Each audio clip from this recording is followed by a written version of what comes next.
October 19th is the last day that Out of Stock is on view at Contemporary Arts Museum Houston.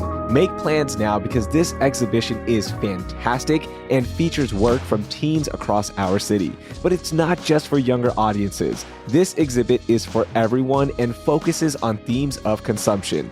I really enjoyed it. Again, you only have until this Sunday, October 19th to see it. Contemporary Arts Museum Houston is open Wednesday through Sunday, and admission is always free. Learn more at camh.org.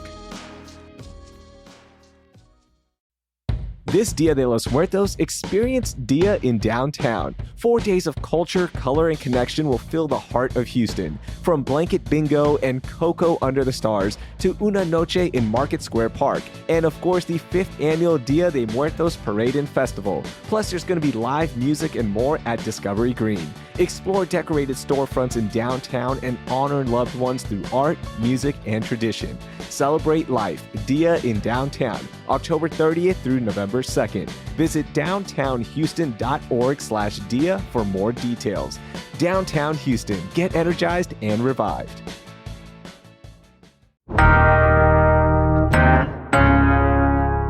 Today on CityCast Houston, restaurant closures have been the biggest story of 2025 when it comes to our food scene.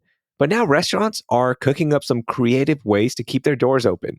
Houston Chronicle's trending food reporter Sonia Garcia is joining me to tell us the new tactics that could keep our beloved restaurants afloat. And after the interview, I have a conversation sponsored by Audi International School about how they stand out from other private schools in our city. Stick around to learn more. It's Wednesday, October 15th. I'm Raheel Ramzanali, and here's what Houston's talking about.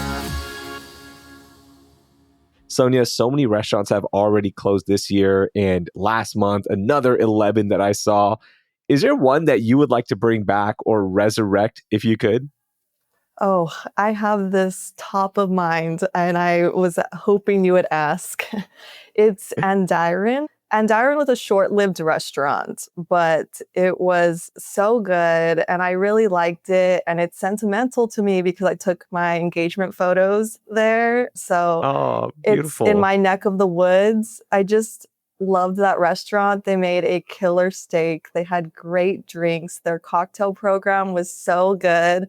I was getting ready to highlight them more as the year went on, and then they closed so early on in their opening. So that was a disappointing one. But the owner of that restaurant, they have Candente, which we know is a big success with the Michelin recognition and the pit room. So we still got a taste of them, but I do miss my Andiron. And they weren't the only one. Like, as I mentioned, there's been so many closures this year already. Can you briefly tell us what exactly has been going on in our restaurant scene? Why are so many of our favorite restaurants closing down? Yeah, it's been a really tough year for restaurants. I think that it really started last year. Last year was a really tough year in that Hurricane Beryl hit. We had the derecho. Those two big events, back to back, they really affected restaurants. And so we saw a lot of closures last year, but in a lot of ways, a lot of restaurants held on for as long as they could. And then that's what we're seeing in 2025. The closures come where they just couldn't make it anymore. I mean, now we have, tariffs hit in the spring, and even if they didn't hit right away, so people started dining out less. And that really was out of, caution, and they're really started to hold back and really take a moment to evaluate where they were, and that's just the consumers. So that was a big part of it. So restaurants were just in a really tough position when you look at these big catastrophic events, and then the market is extremely saturated. So we were hearing that too, that post-pandemic, the 2022, 2023 were generally good years for restaurants here. And there was just this really big boom post-pandemic. And then you had all these restaurants open. And so that really affected the market, and that now there's too many, and now they're closing. The competition's insane. People aren't going out, and then costs are just up. I've already mentioned tariffs, but that really has affected restaurants. And so costs really are up, and it goes across the board from even like rent, insurance. And so I'm talking with restaurant owners all the time, and they're constantly telling me about just like things that maybe, the consumer doesn't think about, stuff like credit card fees, like those add up. So everything is really piling on. And so we're seeing restaurants just decide to close their doors. Yeah, that's an interesting thought. I haven't thought about that. Like that post-pandemic boom, we were all in like, let's go out. We can Mhm. finally get back to living our lives and more restaurants opened. And then everything you laid out, it sounds like it was the perfect storm because Sonia, I'm a little bit older. I've lived through multiple economic downturns like the Great Recession, the pandemic, hurricanes, derechos, all of that. But what makes this one different? Like that's what I can't understand is Yeah. we've gone through this before, but this one just seems way harder on restaurants. Some restaurants still have that debt from the pandemic. And that's something like a lot of people think, oh, we moved on, right? Like, and also we don't even want to mention the pandemic, right? Like no one wants to think about that anymore. But restaurants they were closed for, a long time, or even, that takeout model didn't work for everyone, and so they lost so much money, and they really again were trying to hold on, and so they had a lot of debt, to make up. And Mhm. for some, it's just like the debt just kept piling on. That was a big part of it. It is. Are restaurants doing anything that's causing these issues? Because I saw an interesting tweet from a friend who owns a major chain of restaurants, but he was mentioning that what happens is restaurants will see a decline in their customer base. So they panic and they start overcharging. And then, of course, the base that comes in, they get mad. And then that base dies down. And all of a sudden, you're out of business. Are restaurants doing anything to cause some of these issues with closures? I really like to think otherwise. Just from when I talk with restaurant owners, like they're really like grasping for straws here to meet their bottom line, and a lot of times they're losing money. A lot of restaurant owners tell me that they do not change their menu prices right away, even though they if we're looking at any other like line of business, like you don't want to lose money. And restaurants is that one industry that it's just so common to be losing money. So I don't think that they're out here like really raising Hmm. prices and causing any of these issues. I'm sure like, Gotcha. sometimes maybe they do raise them because they feel like they have to, and then it affects their customer base. But I think that for the majority, at least when we're talking about local, mom and pops, like they're really trying to keep their customers, so they don't want to drive them away by Yeah. increasing costs. How do they historically keep their customers here in Houston? Is there something that they've done before that they can't do now? From what I've heard, things like discounts and ways to draw people in, events, things like that have always worked, and I think that they still work. But I've heard that just right now, like people are being a little bit more frugal. And I think between people not going out and again, that saturated market, it's feeling maybe like a bigger hit than Mm, before. That's what I'm seeing anecdotally. gotcha. And I know you've been working on this great series about the creative ways restaurants are now adjusting and how they're changing up their daily operations in order to cut some costs, bring in more revenue. Take us through some of those things that restaurants are doing now and how it's impacting their bottom line. Yeah. So, I mean, for sure, we already knew, like I said, the deals and discounts, like that's something that the Texas Restaurant Association is pushing as a way to like draw people in every way you can. But it also is just the Yeah. logistics part of restaurants will bring in like third parties to look at their expenses and seeing like, okay, where can we cut? And, especially with tariffs that hit, they're like, okay, we got to change where we're getting the supplies for our to go containers and things like that, to get a lower price. So I feel like they're being more efficient in that way, and or using AI, which I also just wrote a story about AI. So they're using AI in ways like bookkeeping, and that's to keep from paying an accountant. Like it's so interesting. Like they're just having to be really, really savvy. But some of the more like front facing ways that we're seeing that I think is like really fun is like The restaurants that open at 5 p.m., their dinner service, they're letting another operator come in, or they're doing it themselves, becoming a coffee shop during the day.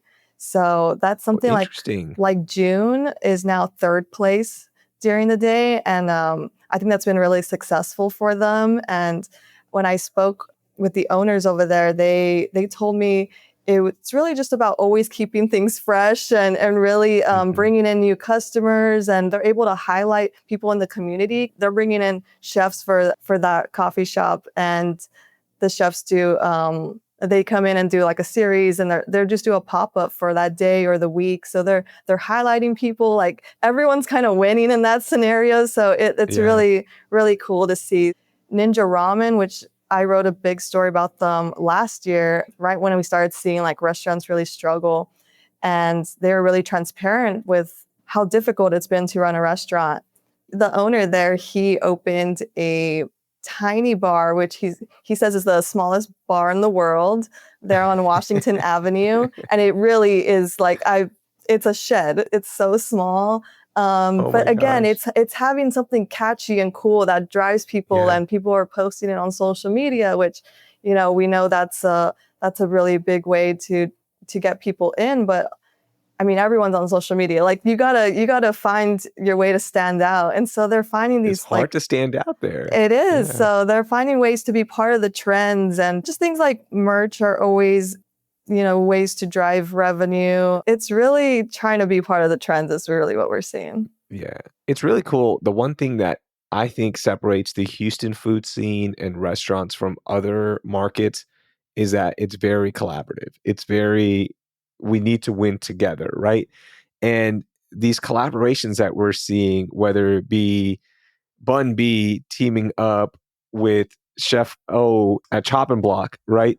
And you see them teaming up. You see Burger Bodega and Abbas teaming up with so many other local businesses to rally around both ventures. It's really something unique. And I think that's been helping a little bit.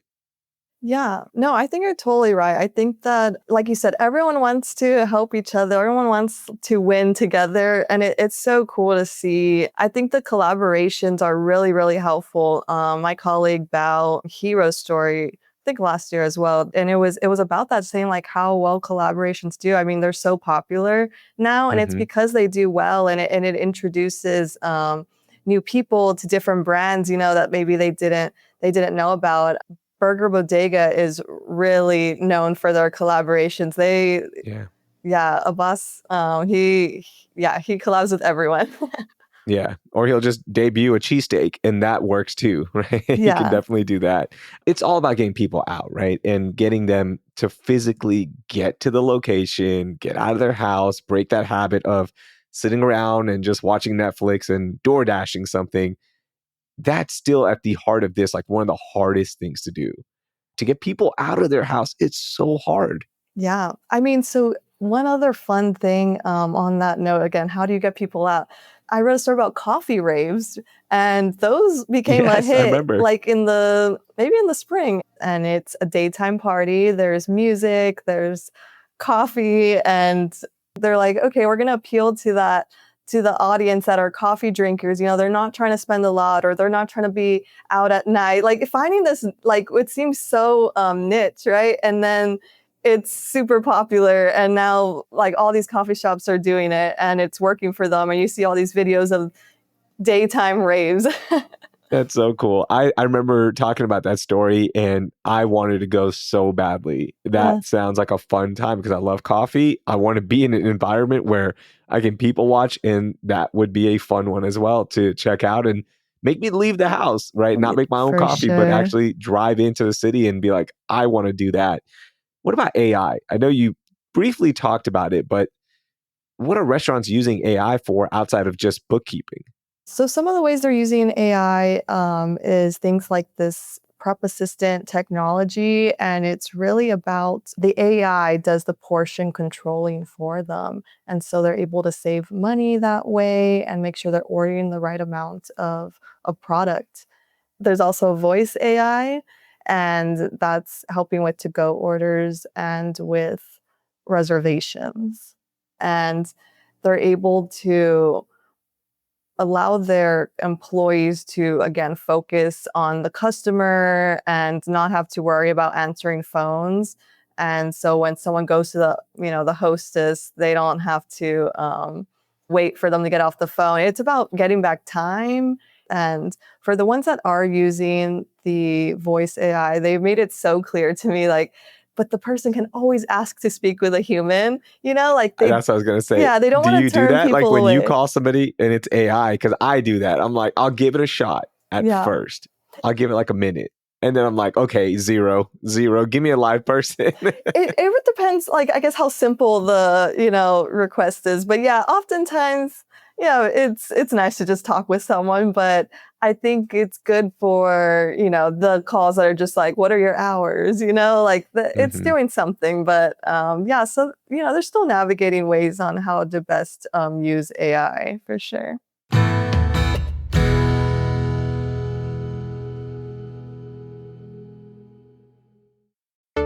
If you're anything like me, then you're always looking for design inspiration. And one way to get that is during the 2025 AIA Houston Home Tour.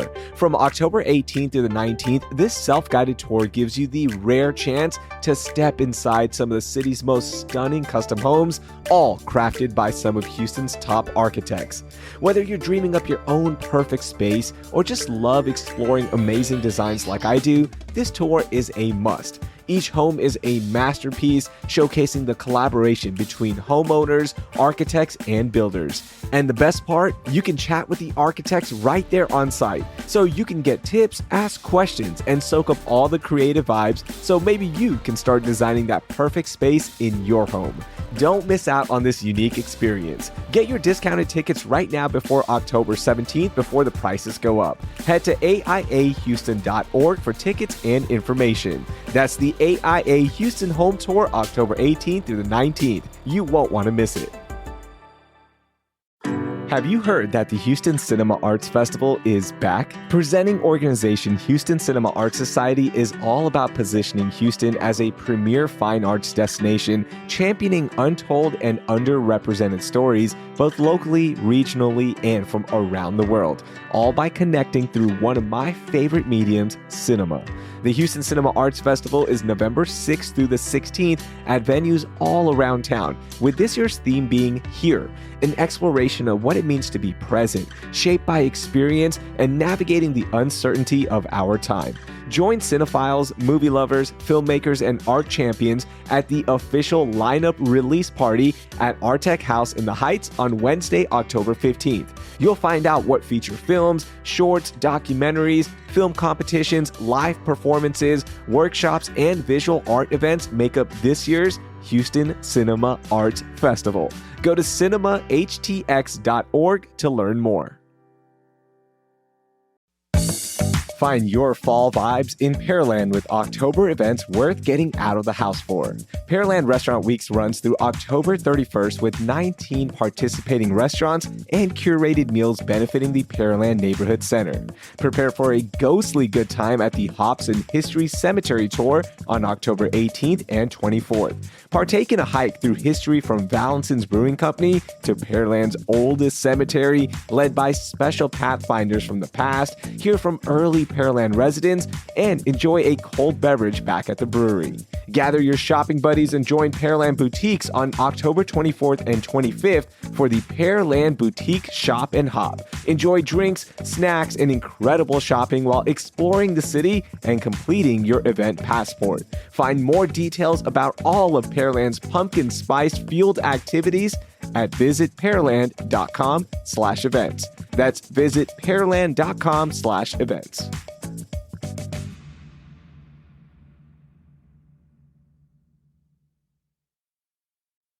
What about alcohol? That's always a big one. It's a great way for restaurants to make monies with their drink programs. But are we seeing more BYOB restaurants, different offerings for non-alcoholic drinks? Has that been helping? What's happening there? Yeah, alcohol sales have been down, and it's really interesting. Like, I think they said this was like the first year like that had ever happened or something like that. that alcohol sales are down generally. And so what we're seeing with that is mocktails, like you have to have mocktails or you have to have other offerings. You have to. But something else that has come up, you mentioned the BYOB, is that like BYOB can be a really good model during hard economic times. And it's really about letting the customer have that authority that like, okay, I can bring in my own wine bottle and, like, I guess changing that expectation of what that bill might be with BYOB is what we're seeing. So BYOB is definitely, I don't know that it's on the rise, but I mean, it is in some big restaurants. I mean, like Tatamo is one of those restaurants that is BYOB and it's working for them. And they told me like they're such a small restaurant that like now they get to eliminate those alcohol costs. So Yeah, probably one less it's person to worry about too, right? Paying in terms of a bartender and a drink program, all that. for sure. Alcohol programs are expensive. I mean, it's sometimes they're getting consultants to come in, right, to curate a cocktail menu. It's having the right staffing for that. Hmm. It's alcohol itself is expensive. It all It just is. adds Yeah. up. But even just like having the TABC license, that all comes with costs. So it's a lot. It all adds up. But Yeah. something else that has done well are these like THC drinks, I've seen dirty sodas on the menu as well. That's dirty been another sodas. trend. Yeah. Yeah, that's one that recently wrote about. So like Pluckers just added dirty soda. And when I spoke with the one of the founders of Pluckers, he just told me like he would go to Utah, he would travel, and he said like my kids loved it over there. Like why not bring it over here? And it's really just about again like always Hmm. finding ways to increase revenue in even the smallest ways. Yeah, that's how they're making it work. Yeah. Isn't it funny? Just putting a little bit of a milk-based product into your soda changes everything up. Like, Yeah, and that's what it people are really like, yeah, I want to try does. this out. It's crazy. There's a swig by my house. It's always packed. And it's just Yeah, literally like, yeah, it's just put some it's milk-based product in there. it's really surprising me how popular they are. Okay. All these changes that we talked about, customers don't like change sometimes. How are they responding? Customers, they might not love change, but I think that they've been receptive to the changes that restaurants are implementing. Some are really, really aware about what's happening, and they're seeing their favorite restaurants close, and that they're trying to support restaurants. And I think that the Houston community is so restaurant driven that they really are pushing for restaurants to stay open. In other businesses, there's a lot of trade associations that are put together, and that will help businesses share best practices, marketing budget, so many other different things, right? What is it like with restaurants, and are these restaurant associations helping out at all right now in this shaky time that we're in Houston? Yeah, the Texas Restaurant Association, they definitely do a lot. You have to be a member, so they do have like different memberships, depending on like how big the restaurant is. But they told me that during hard times, their members go up, and it's because people are looking for outlets, they're looking for advice, they're looking for ways to help business, and like what should I be knowing about tariffs, and having someone like give them a lot of resources. That is what the Texas Restaurant Association is doing. So yeah, they're providing the resources they can to help the restaurants stay open. Okay, all of the stuff that we just talked about, $1 million question, is it helping? Will it help? Because it's been a really tough year for restaurants. I think that it does help. I think every restaurant has to find their own model. And that's what we're seeing. I mean, there's some restaurants I've spoken to, like, how are things going? I know it's been a tough year. And they tell me we're doing fine. We understand what's happening around us, but we're doing fine. And it makes you wonder, like, how are you doing fine? Right? Like Hmm. when everyone else isn't. And it's just every restaurant is so different, and the answer is always different when it comes to those. It really, like, some of them are just they've been around so long, they have such loyal customers that they're fine. Like it's really interesting. Yeah. Or they might be on a big trend, like some Dubai chocolate, was like, it's never ending on how like crazy. Sonia, it's so funny. Like you say Dubai chocolate and trends. I was at Royal Roastery a couple of weekends ago. I couldn't find parking. It Yes. was packed, like the line was out the door. And this was at 8 p.m. It hasn't even hit peak time yet. And then the rest of that shopping center was jam-packed as well. And I'm going, I know there are restaurants struggling. There's a portion of Houston Mhm. where it's hurting. But on Westheimer, there are a lot of ethnic cuisines. There are a lot of mom and pop stores. And they seem to be thriving, at least on that night that I was there. Yeah, it's stuff like that hard to explain. But I know what Yeah. you mean. And it's just like there's just some things that are such a hit. And I don't even know, I don't think we can explain why they're such a hit. Like Dubai chocolate, it's been over a year of it since its like first popularity, and it's still going strong. And Royal Roastery is really riding the wave of, they didn't just stop at that. They've hopped on every single internet Every trend, trend. and It is and they're doing literally a amazing. TikTok store. Yeah, yeah, it is. Definitely. And so every place has to find what works for them, but maybe it's happy hour. Like some have a really good happy hour and they're like, oh, this is when, everything is good for me. Like I think about Heights and Co. Halloween is like the best time for them. And it's because they do a movie series and they have every day they Mm, show a different Halloween movie. So it's hard. There's no magic formula. I mean, I certainly don't have that, but again, it's just finding creative ways and really trying yeah. to meet that bottom line. And you know what's crazy, Sonia, is even if you find that creative way, you go viral on social media, whether it be with an item because a food influencer came in, you might get this like short-term pop and then things die down. So Yeah, even that might not help anymore because it's so saturated on social media. It's so hard to stand out consistently.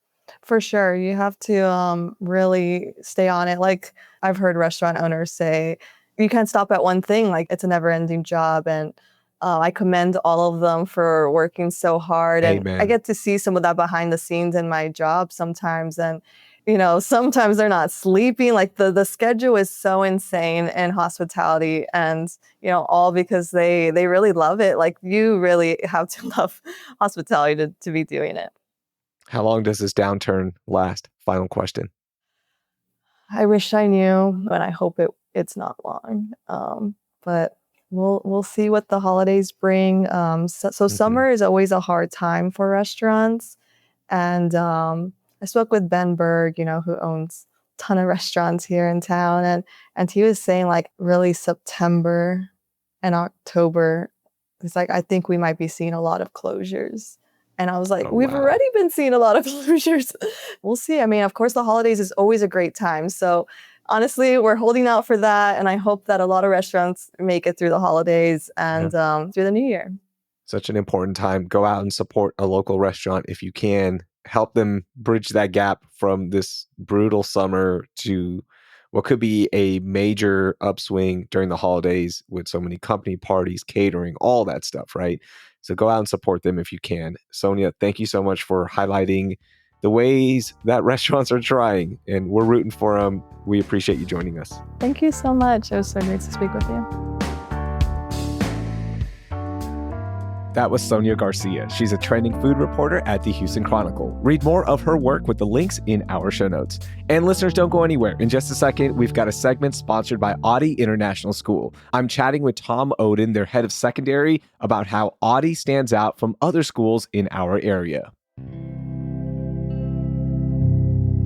Hey, Tom, welcome into CityCast Houston. How are you? I'm doing really well. Happy to be here. Yeah, can you tell me what your role at Audi looks like day to day, and what's the impact you're most focused on for students and families? In my role as head of secondary, my day typically starts early and ends late. So it starts out at carpool in the morning, where I'm saying hello to our arriving parents and students, maybe giving them a fist bump when they get out of the car, pep talk. Let's start the week strong. Let's finish the week strong, whatever's needed. During the day, classrooms, cafeteria, trying to connect with students, trying to connect with teachers, and then after school on the playing field or in the auditorium or in one of the club rooms, just connecting with the students, doing all the different things they do at our amazing school. That's really cool. Now, do the students make you play something when you're out on the field? They make you put on some athletic sneakers and get out there? Oh, absolutely. Whenever possible. I mean, we've got a 3 years running of student faculty basketball. We also play soccer, but I do love to just be in the space. This is what I would say. Yeah. And it's those moments that really help you connect with the students and community, right? Is it fair to say that's one of the things that really makes Audie's upper school stand out? I do. I think, I came to Audie in 2018, and one of the things that became immediately clear to me was it's an incredibly relational place, is what I would say. The relationships between people, I think it's the international environment that we essentially create here, and that person-to-person interaction is huge at our school. There's not a lot of big hierarchy, power distance. We're looking to include, work together, and that includes the parents as well. Our parents are amazing at Audie, and we really believe that we're in partnership with them. So yeah, just authentic, real connection in the life of the students, right? What are they doing on a day-to-day basis, and how can we help them make their mark on the world? That's really cool. And there's also this big movement now looking at a student as a whole, right? The full student experience when it comes to college counseling, experiential learning, mental health support, clubs, and so many other factors. What does that look like at Audie in practice? I sort of envision that as almost like at the center of that is, a high quality academic program that's delivered by really talented teachers. Then that next set of activities, the arts, the athletics, we say that the athletics give us the spirit and the arts give us the soul, and the participation of students in those activities we think is part of their overall health and their overall experience. Same thing with our club program. In the spring of every year, we have a global Audie Connects week where we are taking students in the 10th and 11th grades anyway, all around the world. This year, I'll be going with a group of students to Nepal to spend time. We have homestays. We're going to stay in a monastery, explore that culture so that students are able to take some of the experiences and the awarenesses that are coming up for them in our international community and then actually go out and live them in the world. We've got a strong counseling team. Our ninth graders have a class life skills where we're giving them some specific wellness tools, things like some simple breath work and simple meditation so that they can regulate themselves. Our college counselors start to meet our students in grade 9, form relationships. So by the time they get up into grade 11 and 12, where the kind of the stresses and the pressures of the college admissions program are coming into it, they've already built a relationship. And a lot of my job is to make sure that all of these different entities are speaking with each other so that we can be focused on each student, each day, trying to maximize their experience. That is great. And by the way, families, if you are interested in checking out and learning more about the upper school, there is an open house on Sunday, November 9th. Now, Tom, can you give me a sneak peek? Because people are excited about what's in store. I know they'll be able to walk the new campus center and makerspace. There's also going to be student panels and performances. What else can families look forward to at this open house for the upper school on November 9th? It's 2 to 4 on November 9th, and it's a chance for folks to meet all those people that I was talking about. We'll have some student ambassadors that will take our visitors around. They can see our amazing facilities from the Chevron Makerspace to the Lisa Darling Campus Center. They can get inside of our classrooms, which are really state-of-the-art in many, many ways. But more importantly, the facilities are amazing, but it's the people that I think are really the core of any good school. And so there'll be a chance for students to talk to students and to hear from students unfiltered about their own experience, and for parents to meet with our academic leaders, our heads of department, our coordinators about the programming, about the things that we can offer.